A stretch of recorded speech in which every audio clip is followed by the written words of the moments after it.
I'm looking in the Bible, I'm going, no wonder, it's in here. It's in here. You got it. And I understood it. And then also, having been raised a poor girl in the country, I didn't really know any Jewish people, and I didn't know anything about anti-Semitism. But I quickly found out as a believer.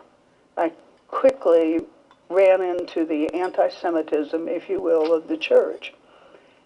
And so anyway, we were very involved in helping to get out the message that a Jew can believe in Jesus. This was before we began to call him Messiah, Yeshua, all right? But a Jew can believe in Jesus and still be Jewish. And so we were helping to battle that. Angus, who was in the oil business, funded Sid Roth's Messianic Vision radio program. I mean, he was the primary source of funds for it. And because we were on the board, I began to read all the letters that came in from the people who, you know, Sid would interview people, and their spirits were just tweaked. And I could quickly see that the request went something like, where can I find a book? Where you talked about Passover, where can I find a Passover plate so I can celebrate it? You know, it was a where can I find list. And I owned an antique gift shop, and I thought, well, I could put together a catalog. And I knew just little enough to do it. Okay, so I put together in 1977 the first Messianic Materials catalog. And I mean, you talk about being out on the cutting edge. I was so far out on the cutting edge, it's a wonder I didn't fall off. Okay. But as long as I was dealing with all of the things, like the mezuzahs, the Passover plates, you know, imports from Israel, everything was fine. But then what happened is, in order to write descriptions for the books that I carried, I had to read them. And as I said, I was constantly reading the Word, and I'm reading all of these books, and I'm thinking, that doesn't line up with the Word. But it's like, who am I? You know what I'm saying? I was really crying out to the Lord and saying, what is the truth here? There are all these people with all these letters behind their names, and they're saying this one thing, and I'm going, but the Word says, you know? And so basically what I saw was that books about Israel fell into three categories. Primarily, it had to do with replacement theology. Fortunately, in our very beginning, we got to go to Israel on a tour with Sid, and I met Jewish people who told stories about God preserving them, about seeing a white hand in the sky that seemed to be holding back the tanks, the enemy tanks that should have been across the nation in a matter of hours. They told stories about men in white coats in white robes. There was a kibbutz down by Egypt, and all of the men had gone to war, so they only left the disabled, the women and the children.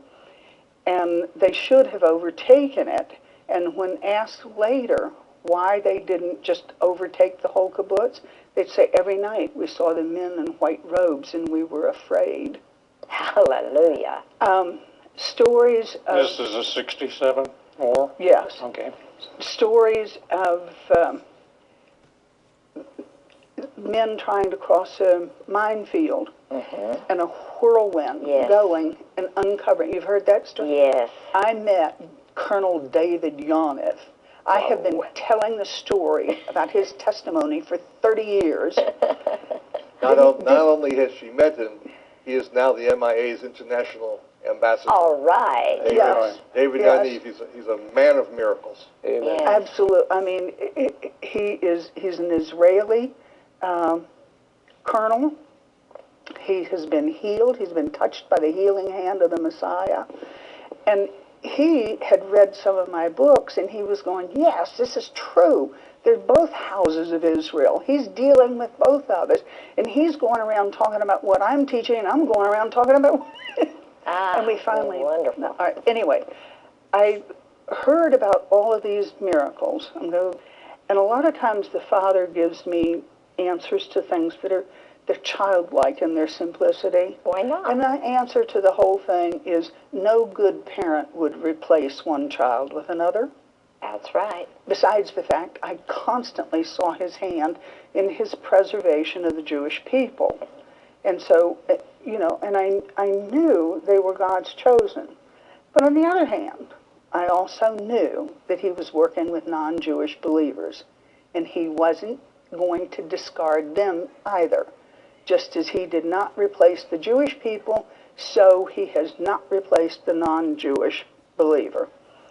And so I'm still asking, well, what is this answer? Who is Israel then? Do you understand? Where do we fit? And other people would say, well, the church is a separate entity from the Jewish people. You have the church, and then you have the people of Israel, and never this side of heaven the twain shall meet. Again, I'm always reading the book, and in the good book, I could find no covenant that the God of Israel made with Gentiles.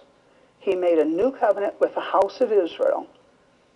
Jeremiah 31, Hebrews, and you are either part of that covenant people or you have no covenant. Amen. That's right. And so we're part of the people of Israel. Do you understand? The separate entities, as I call it, that is not the answer, even though there is an ecclesia that is being called out in Israel. Okay, third stack of books. Spiritual Israel and Physical Israel.